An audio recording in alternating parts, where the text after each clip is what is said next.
Greetings and welcome. Greetings. So glad that you're joining us. You are listening to Operation Power, a voice for Watching. You're watching. So used to doing WBAI radio. Operation Power, a voice for Black radical politics and revolutionary change. We're so pleased to be a part of this gathering and that you're joining us here. Pleased to be a part of Black Power Media Reloaded and coming to you each Thursday at this time, 7 p.m. Eastern Standard Time. We've got an exciting program. Yes, We're so glad that you're here with us. We've got a special guest, Dr. Gerald Horne, who will be joining us shortly. My name is Inez Barron. I'm co-host along with my husband, the bold, the outspoken, the indomitable, the bold, the outspoken, the indomitable, the unbought and unbossed. You see why I smile like this all the time? Look how she talks about me. It is an honor. I am humbly honored to be on with the love of my life of 43 years of marriage, the stunningly beautiful, as you can see, and the intellectually brilliant Inez Barron. Thank you so much. Well, we do have an exciting program we're going to be bringing forth, but we do like to start all of our programs with understanding that our ancestors have made great sacrifices. They've made contributions that have brought us to this point. They've passed the baton to us, and it is our obligation, our duty to them and to the children who are coming behind us to pay tribute to them. So we have a libation, which is in the form of a video, which we would like to share with you at this time. And so for this very important presentation, we begin by the pouring of libation. We pour libation first to our first ancestor, to that hidden one who, though hidden, manifests in all things as all things, that God-goddess idea in the universe by any and all names. To our first ancestor, we pour libation, Ashe. We pour libation too to our ancestors because they were the first people on this planet, mothers and fathers of all mankind, flashpoint of the human family. To those ancestors, we pour libation, Ashe. Pour libation too to our ancestors because they were the ones who first gave birth to the idea of civilization, knew we would need a form of governance, and they nurtured that idea along the Nile until it reached its zenith in Kemet. There they built these gigantic monuments as evidence of that great civilization, and they carved instructions on the walls of temples and tombs for us, so we would never forget. To those ancestors, we pour libation, Ashe. Pour libation too to our ancestors because over time they put together all the tenets of civilization and they took those ideas and left the continent. They were the people of the first Exodus. They left Africa and went all over the world and peopled the world. To those ancestors, we pour libation, Ashe. We pour libation too to our ancestors because they did not sit on their laurels. They continued to improve, continued to evolve, and at each point of evolution, they again would leave the continent and settle and resettle the planet. They met themselves coming and going. To those ancestors, we pour libation, Ashe. Pour libation too to those ancestors because over time, they found themselves the object of a forced exodus when they were kidnapped, shackled, cargoed, shipped out of Africa and enslaved in diasporas around the world. To those ancestors, we pour libation, Ashe. Pour libation too to the ancestors left at home, the very young, the aged, the infirm, left to reinvent themselves, depleted of us, human resources. But they were enjoined by us in the diasporas, both objects of a global myopia that ruptured the soul of a people as it ravaged a continent. To those ancestors, we pour libation, Ashe. Pour libation too to those ancestors because over time they began to remember who and what they were. Because no matter where they had been dropped off, they still retained bits and pieces of who and what they were. They retained that African core that described them. They began to remember bits and pieces of a song. They began to remember lines from a rhythm. They began to remember dances that they did in ancient times. They began to remember those ancient drum beats that they now beat out on bare skin. And so to those ancestors, we pour libation, Ashe. Pour libation too to them because they then began to teach each other. They began to resurrect and reconstruct that history and that culture. They became the new Africans wherever they were. They became the new teachers, preachers, archaeologists, the new singers, dancers, the new drummers, the new Jaliyah. They reconstructed that history and our culture and became new Africans everywhere. So to those ancestors, we pour libation. Ashe. Ashe, ashe. Ashe-yo. We're so pleased to have our special guest with us. His name is Dr. Gerald Horne. He's been our guest. He's honored us with his presence and his brilliance on so many occasions. Dr. Gerald Horne is a historian, a professor, an author of more than 40 books and 100 scholarly articles. He was born in Louisville, Missouri, and holds degrees from Princeton, Columbia, and the University of California at Berkeley. He is the Rebecca Moore Chair of History and African American Studies at the University of Houston. He's a contributing editor of Political Affairs magazine and the author, as I said, of more than 40 books, scholarly works, footnoted, annotated, with all kinds of evidence to support what he presents in his book. And his latest book is The Counter-Revolution of 1893, The Hawaiian Coup and the Roots of U.S. Imperialism in the Asia-Pacific Basin. And of course, he is the recipient of numerous awards and honors. We're so pleased that he's joining us for our topic today. Thank you for inviting me. Well, thank you, Dr. Horne. Our topic for the day, we're going to be talking about May Day. You know, tomorrow, May 1st, is May Day. And it's usually or often and always celebrated by acknowledging the white workers' struggle, particularly in Haymarket Square in Chicago, Illinois, when they were fighting against the industrial complex there. And on that day, on May 4th, about hundreds of them got together and the police gathered. And before you knew it, the rally was winding down and the police wanted them to disperse. And as they began to disperse the crowd, someone threw a bomb and police officers were killed. They say about 7.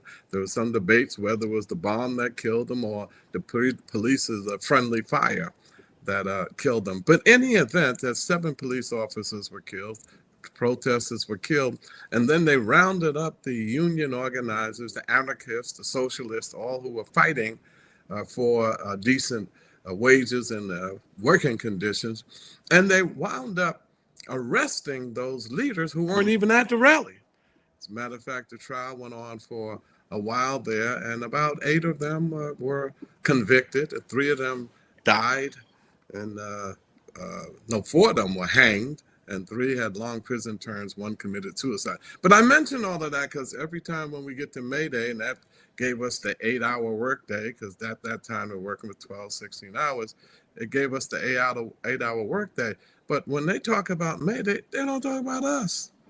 What about Black workers? So we entitled our program today, May Day, from the perspective of Black workers fighting slavery, sharecropping, convict leasing, chain gangs, debt peonage, and exclusion from white unions. And we're going to look at whether the workers from our communities that are never talked about, the Black caucus, what do you call that on there? The caucus workers strike in Baltimore, had to patch up them ships' dirty work so the ships wouldn't sink, the formation of the Colored National Union in 1835. We're going to go all through that. Sleeping car, porter, all of that we're going through. I'll leave it to the historian. Just wanted to mumble through that so I can get to 2 clips before we get to Dr. Horne. Women, Black women are often neglected, ignored in the struggle for their rights. So we're going to play a clip or 2 about Black women workers.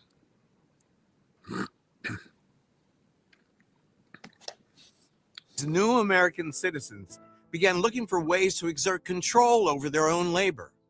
Many took on wage work, primarily in domestic service, under the watchful eye of white employers. Women worked as maids, as cooks, as child nurses, and as laundresses. They're all very clear about wanting to work under conditions that are very different from slavery. And of course, the employers have the opposite objectives. With low pay and little autonomy, many found that the terms of their employment were hauntingly similar to those they'd face under slavery. The power struggle that ensued between white employers and black women over their wages and work conditions inspired those on the front lines to mobilize. And when daily acts of resistance proved insufficient, they launched into political protest and action. Laundry work dominated because it gave women the most autonomy, largely because they typically conducted the labor in their own homes. They were able to use their wash sites to launch one of the most important strikes in the history of Atlanta. In 1881, 20 black washerwomen in Atlanta founded the Washing Society and announced that its members would strike unless they were paid at a higher uniform rate. In just a few weeks, the struggle expanded to 3,000 strikers. In the push and counter-push, the laundresses canvassed from door to door and were buoyed by the support of local churches. Though their full demands were not met, the laundresses overcame daunting obstacles in their path, including the threat of being arrested and the imposition of fees, to prove that black women, not too many years out of slavery, were capable political organizers. In doing so, the Washing Society helped set the stage for a century of civil rights protests and victories to follow. Well, that was about the washerwoman and all of the history of some of our women involved. And I must say this, the wife of Woody King Jr., who just made his transition, we were at his funeral or his memorial, Elizabeth Van Dyke, she actually had sponsored a play about the washerwoman in 1881. And then there's some women. It was a sister by the name of Miranda Smith, a black communist who did some organizing as well in the union movement. So I'm gonna leave the rest of the historian. I just wanted to touch on some of those things. And by the way, the great socialist, progressive Eugene Debs was the leader of a racist union that would not allow blacks in it in the 1890s. So even the socialists were racist when it came to black workers. And Eugene Debs is mentioned by Zoran Mamdani and so many others, but they don't talk about the racism in the Communist Party and in the Socialist Workers' Party and in the union movement. So Dr. Horne, I'm all over the place with this, so I'm gonna just throw it to you and bring it on. Well, first of all, thank you for inviting me. Second of all, with regard to the subject at hand, it's fair to say that when Africans were dragged across the Atlantic kicking and screaming, we were assigned to be the unpaid sector of the working class. That's right. And I'm afraid to say that that particular cleavage still exists to a certain degree in the US working class. What I mean by that is that, as your remarks have tended to suggest, all too often there has been a kind of class collaboration within the Euro-American sector of the working class. In fact, you might say that there is a three-headed monster involving class collaboration, white supremacy, and settler solidarity. And you may not be able to necessarily discern a meaningful distinction between and amongst those three categories because they tend to operate seamlessly. You mentioned, for example, that many of the unions, particularly in the earliest iteration of the American Federation of Labor, were fundamentally job trusts for Euro-American workers. In other words, they were organized to keep out the rest of us. Now, beginning in the 1930s, there was a kind of transformation with the organizing of the Congress of Industrial Organizations, the CIO. CIO. Previously, the unions, particularly the AFL, if they went onto a campus, for example, they would seek to organize the professors, the skilled workers, so-called, and would ignore the janitors, the cafeteria workers, the secretaries, etc. With the CIO, which went into the auto plants and the steel plants in particular, they tried to organize across the board.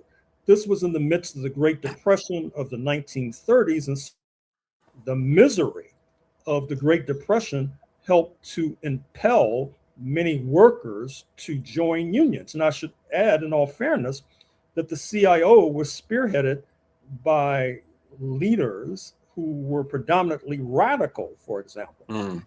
If you look at the National Maritime Union, which was the organization of the seafarers, those who were in control of import exports that were coming into Savannah and Charleston and Baltimore and Galveston and Long Beach and Seattle, to a degree with regard to the latter cities, in ships, that was a union whose leader, whose second in command was Ferdinand Smith. In fact, I wrote an entire book about him. Wow. He was Jamaican, of Jamaican ancestry, and was a communist, by the way. Mm-hmm. But alas, what befell Ferdinand Smith also befell other members of the left. That is to say that he was driven out of the Union on spurious anti-communist grounds, was sent back to Jamaica, where he became a leader of the independence struggle in Jamaica, which culminated in independence in Jamaica in 1962. I think it's important to draw a link between today's news and what we're talking about now. What I mean is today's news, if you're paying attention, reports that the Voting Rights Act of 1965 has just been gutted and eviscerated by the U.S. Supreme Court. The Voting Rights Act of 1965 had a particular impact in Dixie, south of the Mason-Dixon line, whereas before 1965, you had single-digit registration of Black workers, in Black people in particular. After 1965, to double digits and the proliferation of many Black elected officials. How can we connect what happened to Ferdinand Smith with the evisceration of the Voting Rights Act of 1965? Well, what you need to realize is that approximately 80 odd years ago, roughly speaking, there was the onset of the Red Scare, which not only cut down Ferdinand Smith, but the NAACP leadership, I'm afraid to say, went along with the Red Scare and in fact collaborated with racist unions and helped to stab in the back anti-racist unions, believe it or not. Obviously makes no sense. And I talk about this in my recent book on Southern California, for example, where the NAACP, for example, they stabbed in the back the International Longshore and Warehouse Union, which organized the ports from Seattle to San Diego and reached out into Honolulu as well. There was a companion union in your neck of the woods, the International Longshore Association.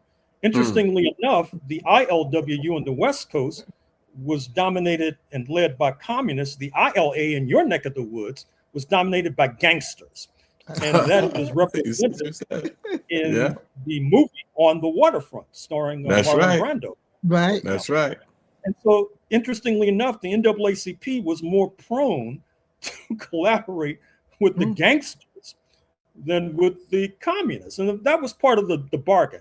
That is to say, in return for anti-Jim Crow concessions like the Voting Rights Act of 1965, the NAACP chose to throw overboard those on the left, not only Ferdinand Smith, but his close comrade, Paul Robeson, the tallest tree in our forest, singer, actor, multilingual, a speaker of numerous languages, for example. But now the worm has turned. That is to say that the overthrow and the weakening of left-wing labor leaders like Ferdinand Smith, for example, was part and parcel of the Cold War and the attempt to destabilize the Soviet Union. The Soviet Union collapsed in 1991. Now, what gets me is that you would think that many of our liberal leaders and NAACP and perhaps even the Congressional Black Caucus would recognize that historically it was a unique and rare moment that led to the retreat of Jim Crow that brought the Voting Rights Act of 1965 and the Civil Rights Act of 1964. But when you don't use a muscle, it tends to atrophy. And That's many of right. our liberal leaders have not used the Mm. muscle of not only working with radicals, but collaborating internationally, for example, collaborating internationally on a global scale, which is one of the reasons why you don't see too many of our liberal friends, quote unquote, speaking out on this disaster, this debacle in Iran, for example. And it also has helped to drive the entire country to the right. I mean, for example, I was speaking to German media just this afternoon about the Voting Rights Act of 1965 and pointed out that in Louisiana, which is the site for the case that led to the Supreme Court decision, a few decades ago, David Duke, a leader of the Nazis and the Klan, got 55% of the Euro-American vote in a race for governor.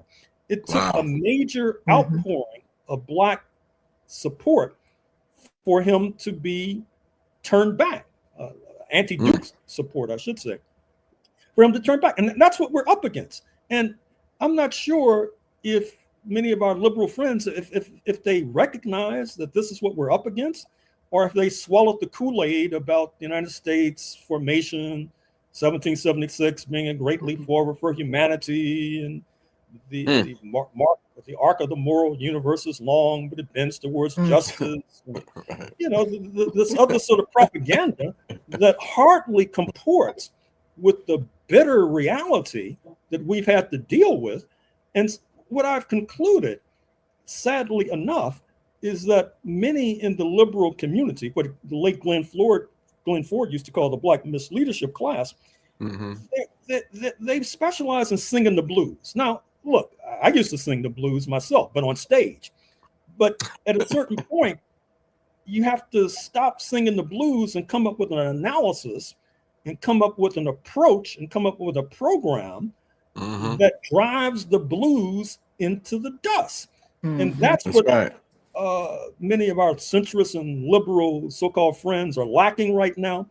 And that's one of the reasons why you would think that on May 1st, 2026, given the fact that Black workers tend to be more pro-union and less class collaborationists, and obviously less supportive of white supremacy, and obviously less supportive of settler solidarity, you would think that if there was proper leadership, we'd be in the foreground of the line of march with regard to whatever protests erupt.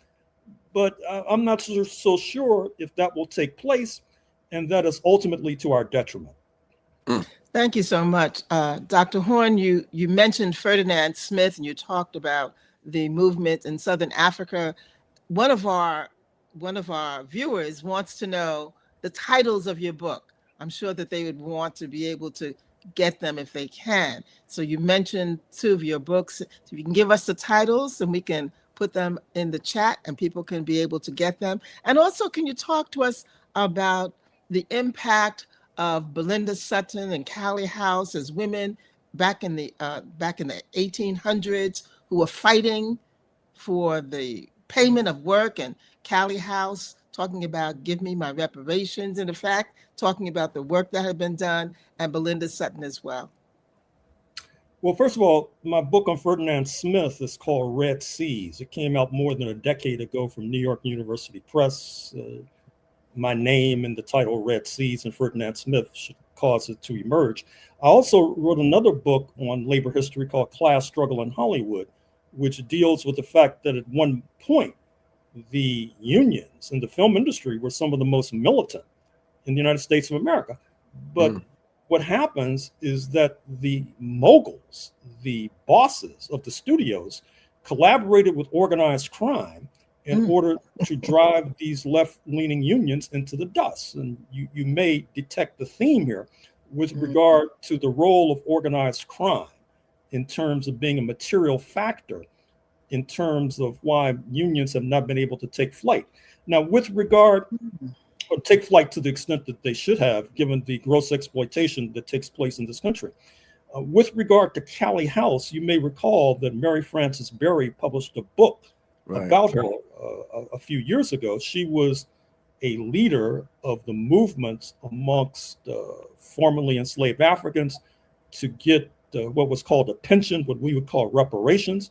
Mm-hmm. If you go to the Activist News Network, you'll find an interview that I did with a scholar just this past Saturday on KPFK, the Pacifica station in Los Angeles, where we talked not only about Callie House, but we talked about the opposite of Callie House, which is the fact that the enslavers were demanding compensation after their property in enslaved Africans was taken without compensation. Interestingly enough, they were relying upon presidents. That is to say, when Britain abolished enslavement in Jamaica, Barbados, Trinidad and Tobago, St. Kitts, etc., 1833, 1834, London compensated the enslavers. Now, compensating the enslaved and their descendants is another story, to the point where as recently as the beginning of the 21st century, the descendants of the enslavers were still being paid off, were still being compensated by London. And we all know about the so-called indemnity that had to be paid by Haiti, revolutionary Haiti, after the Triumphal Revolution in 1804. And at the point of a gun, the Haitian regime in the 1820s was forced to compensate the enslavers with roots in Paris and Nice and Bordeaux, etc. The struggle for reparations, as you know more than most, continues because, once again, I'm disappointed that this struggle has, it has not necessarily been endorsed by a broader labor movement in this country, even though wage theft, which you can see as a lineal descendant of slavery, is still a pressing issue. And the labor movement, as I understand it, they're hostile to wage theft, which means that logically they should be in favor of the ultimate form of wage theft. Right. What befell our ancestors to begin with. So these are just some of the stories that we need to talk about.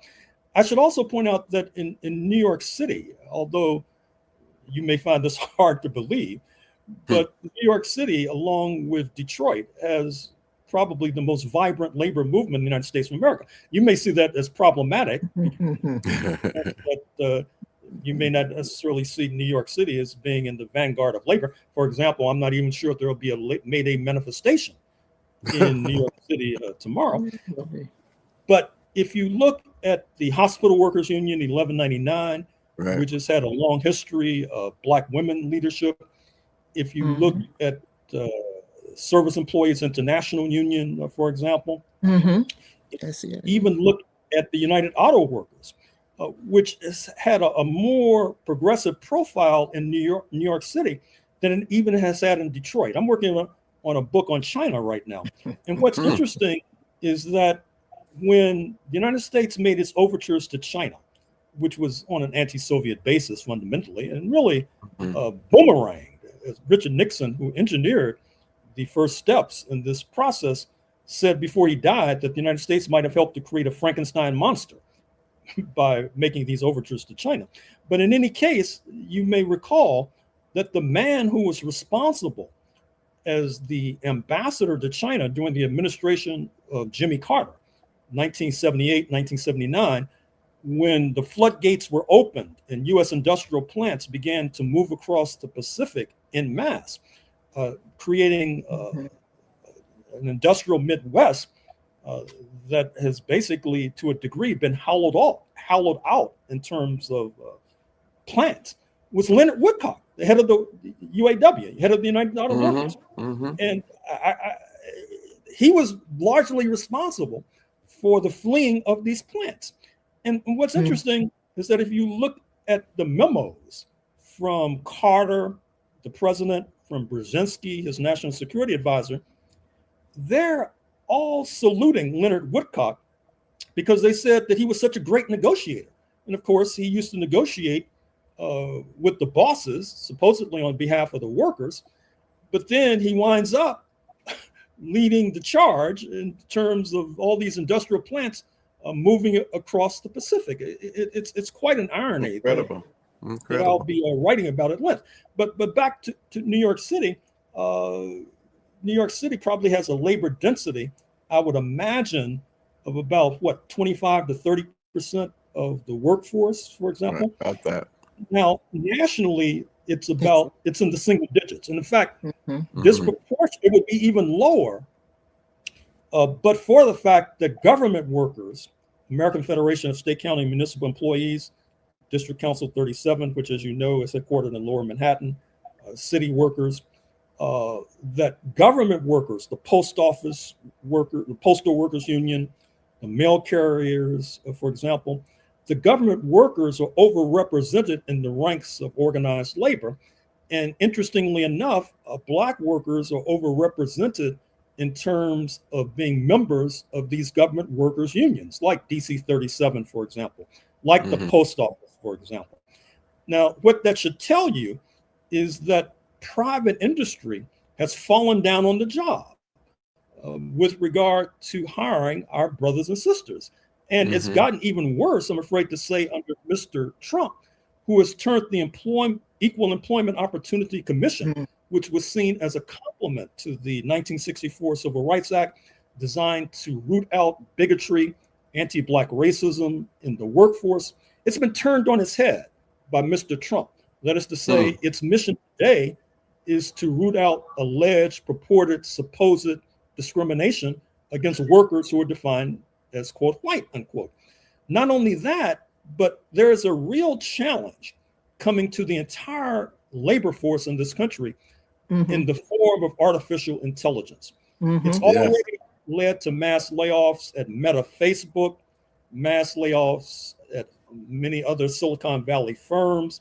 In fact, I think that some of these firms are using the specter of AI to engage in layoffs, even if AI is not necessarily going to replace the workforce. Because inevitably, given the backwardness of the investor class, when AI leads to layoffs, the stock price goes up, for example. And the United States is going to have a major problem going forward if unions are not sufficiently organized, because AI is not necessarily coming, it's not only coming for lawyers and accountants, it's not only coming for mid-level managers, it's coming also to a certain degree for administrative assistants, for secretaries, etc.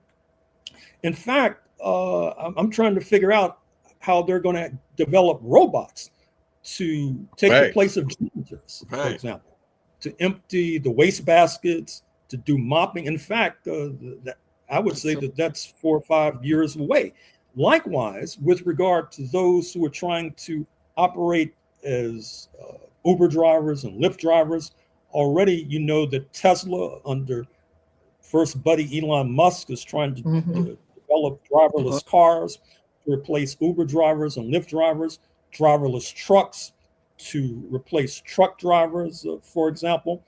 All of this is on the horizon. This will take place in our lifetime. And, you know, you see, I have a head full of gray hair, and so that's saying something.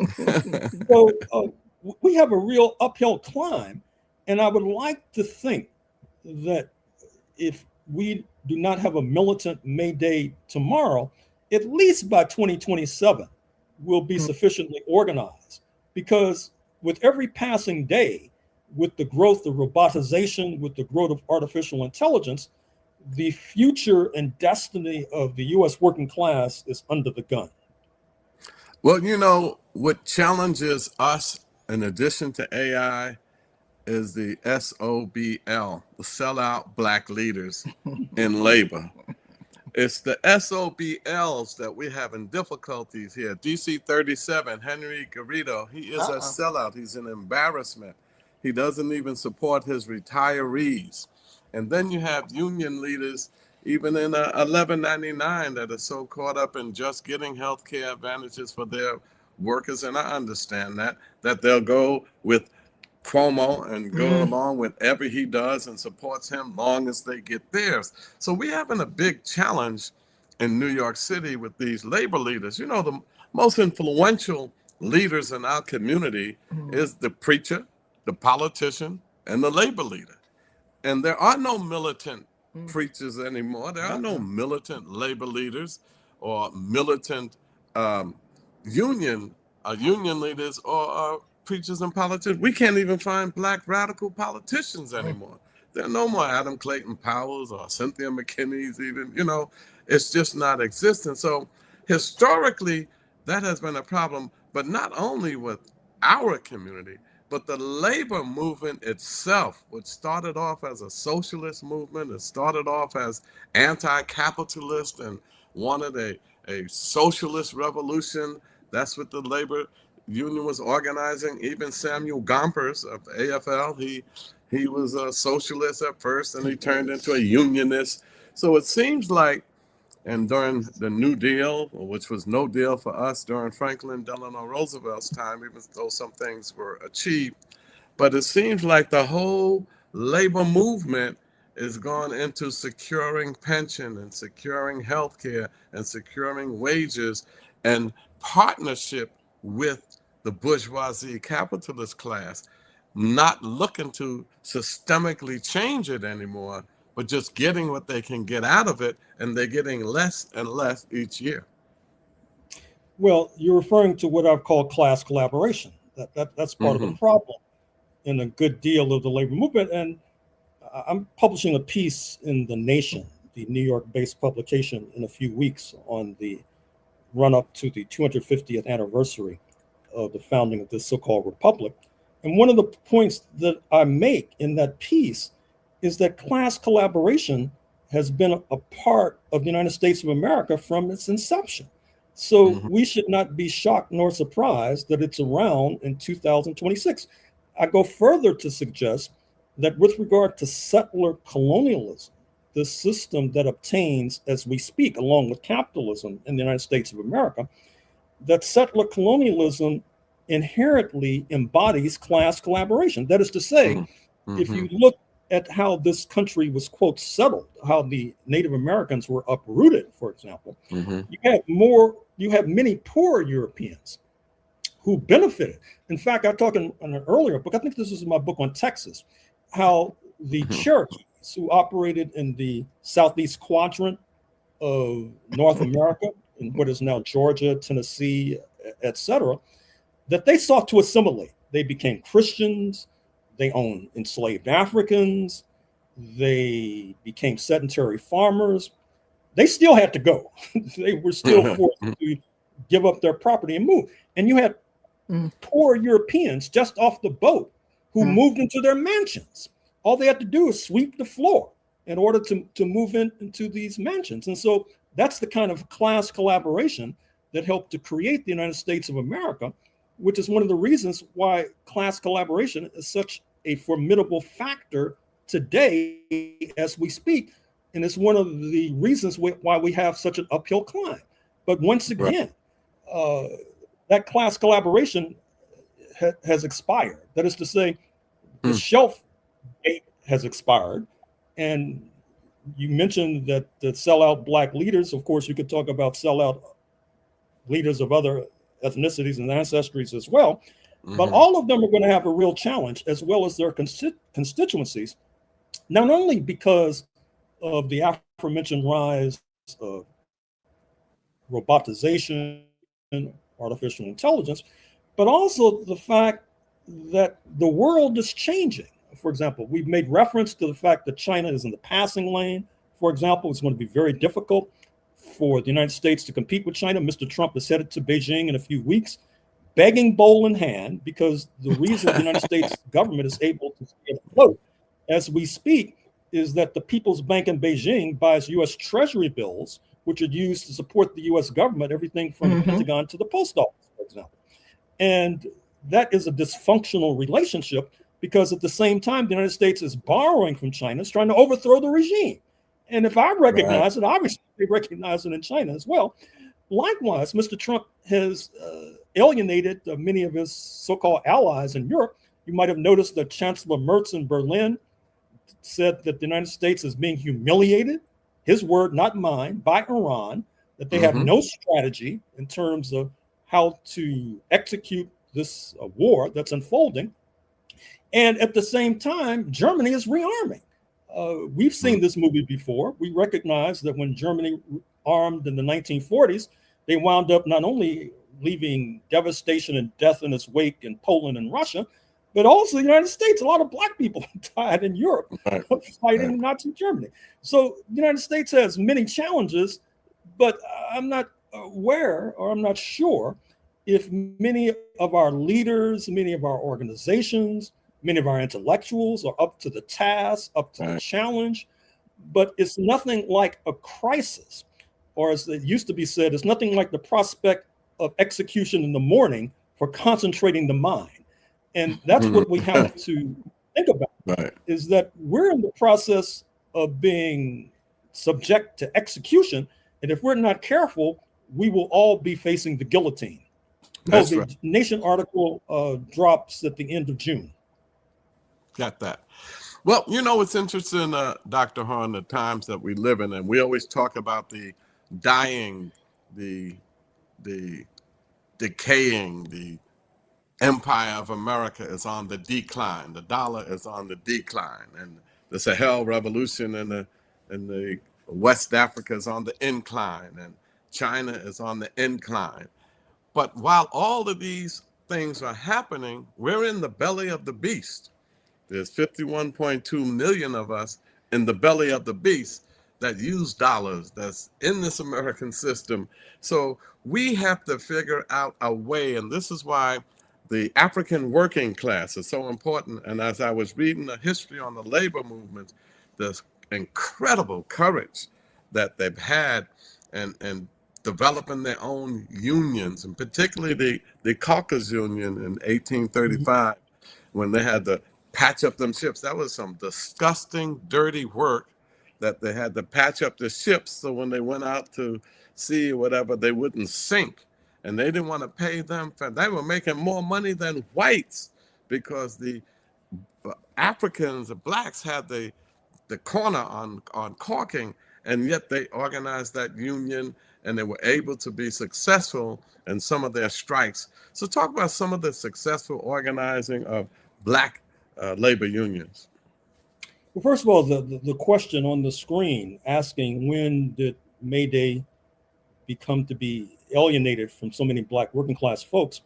I think it's before the 1970s, as the commenter suggests. I think it begins actually, as noted, in the 1950s, with the Red Scare, with the purging of union leaders like Ferdinand Smith, with the weakening of West Coast Longshore, the ascendancy of East Coast Longshore, the collaboration of the NAACP and its leadership with gangster-dominated unions, for example. And with regard to Black labor in particular, I guess the example that's often cited is that of the Pullman Porters Union. Correct. Yes. All that before the era of mass air travel, which really doesn't commence, I would say, until the late 1940s, early 1950s. You may recall that the airplane as a vehicle develops at the end of the 19th century, beginning of the 20th century. If you're from the United States, you give credit to Arvo and Wilbur Wright of Dayton, Ohio. If you're from Brazil, you give credit to Al Dumont, for example. I wrote a book on that called Storming the Heavens, which deals with the question of Black pilots and Black people in airline travel in particular. But before the advent, and that's published by Black Classic Press, by the way, Paul Coates in Baltimore, the former Panther. He said, I'm convinced Dr. Horne has a book on every subject. No, far from it. But the point that I'm making is that before the advent of mass air travel, train travel was the norm. And with regard to train travel, it were the Pullman Porters who helped you with your trunks, helped you with your bags, for example. You still see an echo of that in the train stations in Washington, D.C., Union Station, where I oftentimes take trains. You see disproportionately Black workers who are operating in that position, even at airlines, even though you have a lot of self-check-in now, you still see an echo of that Pullman Porter legacy with regard to that particular job being dominated to a degree by Black men, for example. That is the case, I would say, for the first few decades of the 20th century. They have many bitter labor battles. Recall that A. Philip Randolph of Jacksonville, Florida, is the embodiment of that particular union, puts pressure on Franklin Roosevelt in the early 1940s with regard to threatening a march on Washington unless Franklin Roosevelt signs an executive order seeking to curb and circumscribe anti-Black discrimination. Franklin Roosevelt does so, and that's the beginning of a kind of affirmative action that's now on the chopping block as we speak. A. Philip Randolph was also a force behind the March on Washington that catapulted the late Dr. King into prominence with his I Have a Dream speech. Also a very powerful orator. You can find examples of that, needless to say, on YouTube. But I should also point out that there were weaknesses in A. Philip Randolph's program, particularly with regard to his chief aide, speaking of Bayard Rustin, who also became a chief aide to Dr. King. Dr. King, right. But Rustin, even though he's portrayed, I might say, quite dramatically by Coleman Domingo, who's now playing Michael Jackson's father in the Michael Jackson movie. Rustin was a fierce anti-communist. And I think because he was part and a pioneer in the LGBTQ plus movement, that many have looked beyond his anti-communism. In fact, you may recall that the movie Rustin, starring Coleman Domingo, was actually produced, believe it or not, by Barack Obama. Interestingly enough, he's also investing in a number of Broadway plays too that you keep an eye out for. And so, even with a figure as titanic and as heroic as A. Philip Randolph, there's still a critique that can be made. And I'm afraid to say that oftentimes the critique has not been, somebody asked, yes, Jack O'Dell. How should we remember Jack O'Dell? You know, I have a particular interest in that subject because Jack O'Dell and I worked together. We worked together on Pacifica Radio, where he was chairman of the board of Pacifica Radio, which includes WBAI in New York for a number of years.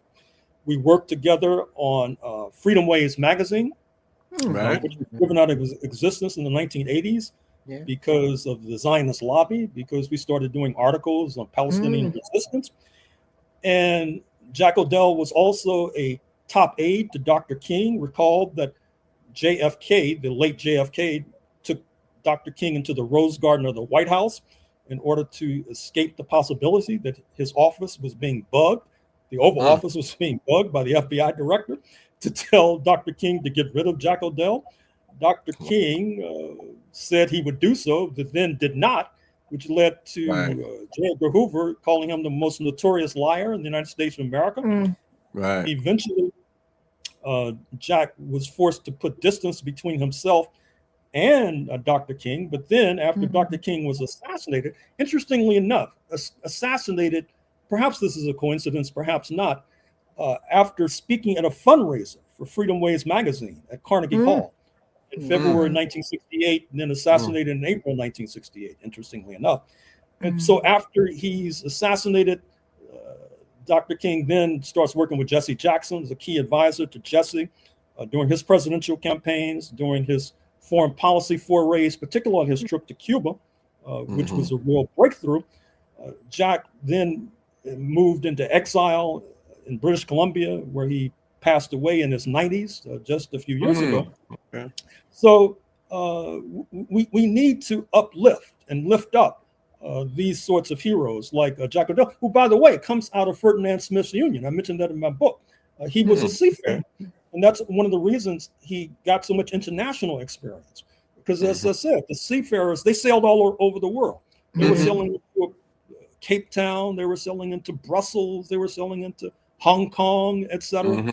they had on the ground global international experience.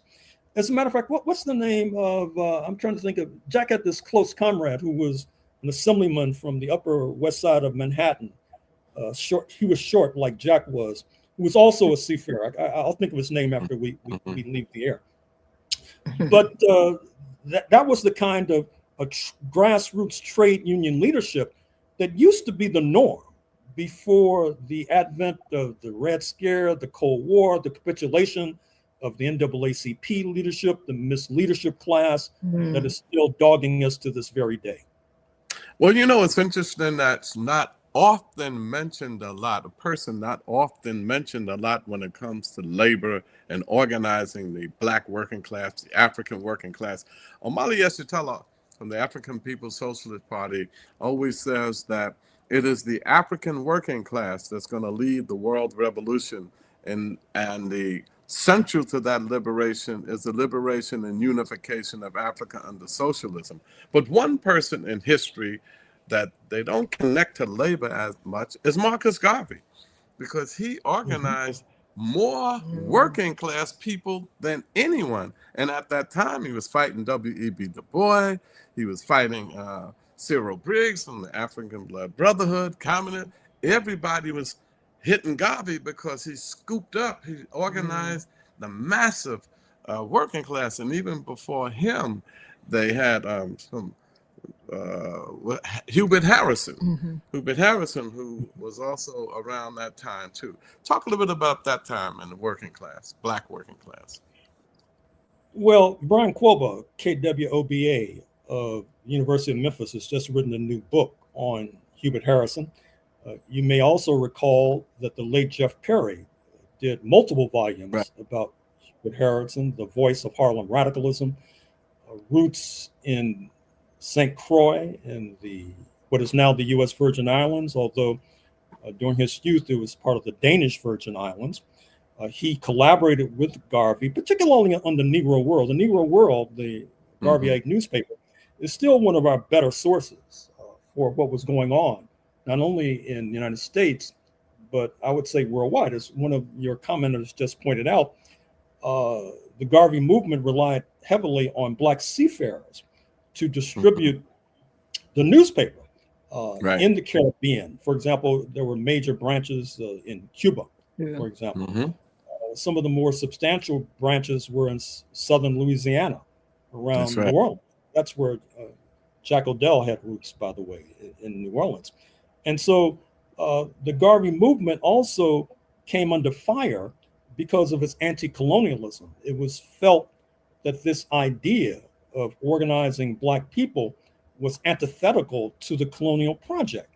And actually, there's probably something to that, needless to say.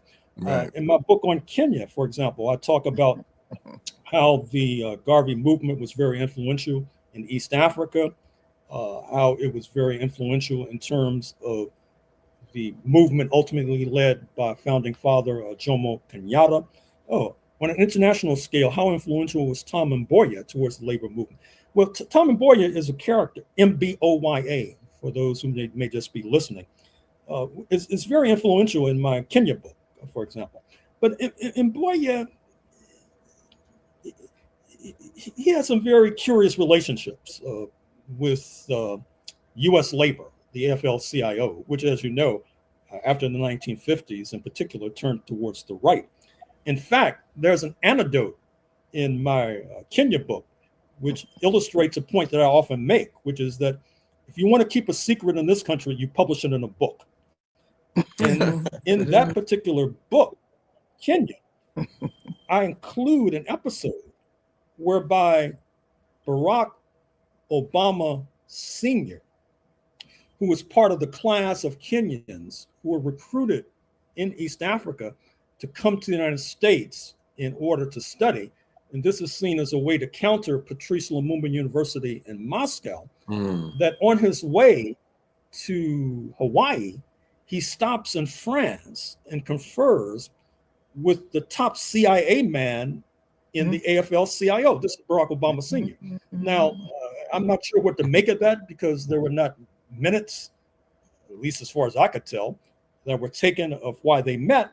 But I did find it curious why he decided to stop and meet with the top CIA guy. And of course, after the program, I'll think of his name. But, you know, if you just look at the index of the Kenya book, you'll find that documented with a reference for anyone who wants to follow up. So Mboya ultimately was assassinated, interestingly enough. And interestingly enough, Mboya, he illustrates this Kenyan proverb, came into prominence when Barack Obama II or Jr., whatever, was elected, which that proverb being, there'll be a Luo, elected president of the United States, before Luo is elected to lead Kenya. Mboya, Barack Obama, the first all are Luo, as opposed to Kikuyu, for example, which is the predominant ethnic group in that particular East African nation. And I should also point out, for those who are trying to keep up with what's going on, in a few days, there'll be a summit in Nairobi between France and the Kenyan leadership. As you mentioned, the French, they've been ousted from the Sahel, and of course they're striking back with vengeance. Look at what's going on in Mali today with these religious zealots on the march. And so France is trying to compensate by snuggling up to President Ruto in Nairobi. This is very ominous and very dangerous, particularly in light of the fact that you have the Israelis moving into Somaliland, the breakaway province from Somalia. Interestingly enough, the Wall Street Journal has reported this, I haven't seen it anywhere else, that the United States is trying to improve relations with Eritrea after decades of Cold War between Eritrea and the United States of America. This will be of ominous import for Ethiopia, the second most populous nation behind Nigeria on the African continent, because Egypt, which has a bone to pick with Ethiopia, because Egypt claims that the Grand Renaissance Dam threatens its lifeblood, speaking of the Nile River. And I hate to be so self-referential, but I should point out that in a book I'm publishing in a few months, Slavery and the Slave Trade and the Roots of U.S. Imperialism, the book begins in 1875 with former Confederate officers recruited by Egypt to invade Ethiopia to enslave Ethiopians, by the way. And then the book sort of takes off from so you know, we should keep up with what's going on in East Africa. Black Alliance for Peace is having a seminar May 1st, which is good news, on this French-Kenyan alliance and what it spells for the bleeding sword that is now Sudan, and what it also spells for the Sahel nations now under siege. Right. So, Dr. Horne, we have some few minutes left, and you did reference the Sahel and the latest conditions and situation of what's going on in Mali, the attack on some of the leadership. If you wanted to share some thoughts about that. Well, it's very ominous. It's very concerning what's going on in Mali. You know, they killed the Minister of Defense. When you're able to kill a top-ranking leader like that's obviously problematic. Certain press reports that I have not been able to confirm at airtime suggest that these religious zealots who call themselves Muslim have exacted a blockade against Bamako, the capital, limiting exit and entrance. The leaders, President Gorta, says that they have the situation under control. I hope that he's correct. You know that in neighboring Burkina Faso, you've had similar insurgencies by these religious zealots. Part of the problem is that the Sahel nations are mostly landlocked. That's also a problem with Ethiopia as well. I mean, obviously, you need an outlet to the sea in order to take advantage of transport of goods and export of goods through ship. And they have to use the ports in Cote d'Ivoire, Ivory Coast, which is a puppet regime of France, President Ouattara. As a matter of fact, I've been told, I haven't been able to confirm this, that President Ouattara in his office has a trap door that leads to a tunnel that takes him to the French embassy. And That's right. Africans with pitchforks I show heard up the same thing. at his door. for example. Mm. I'm not sure about, but anyway, it's a very pressing matter. We're all of us in the United States are heavily dependent upon you people in Brooklyn to lead the way, to be torchbearers. Mm. So I'm expecting a militant response. And by the way, speaking of which, I'll be at Sister's Place on June 19th for Juneteenth, Oh, great, great. where I'll be talking about the true origins of Juneteenth, which of course is Oh, represented in my book interesting. on Texas. And then Yeah. someone asks, what is this advice for someone not in academia that wants to get a better at tracking, archiving, and understanding history? Well, I mean, read. I mean, I'm in the classroom, believe it or not. And I have to say, don't tell my students this, but I'm sort of disappointed that folks are not reading as much as I think they should be. I mean, reading the historical classics, Eric Williams' Capitalism and Slavery, C.L.R. James, the Black Jacobins, Du Bois's Black Reconstruction, the Robert Hill volumes on the Garvey movement. They're about 11 volumes. And even though they're just documents, they're very interesting to pore over.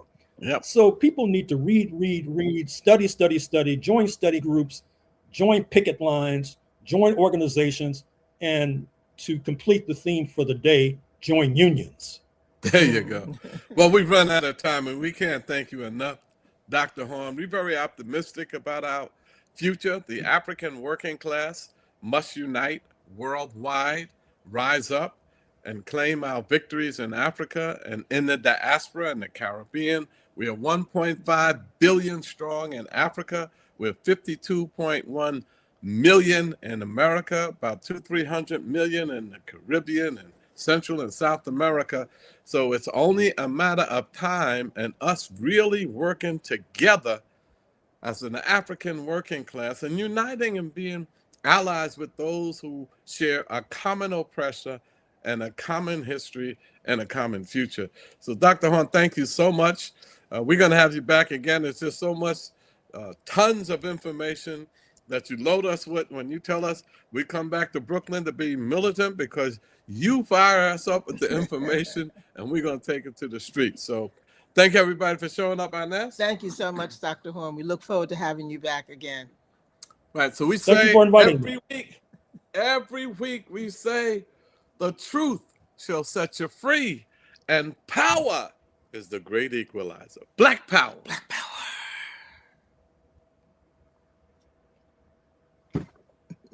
Signing off. Signing off.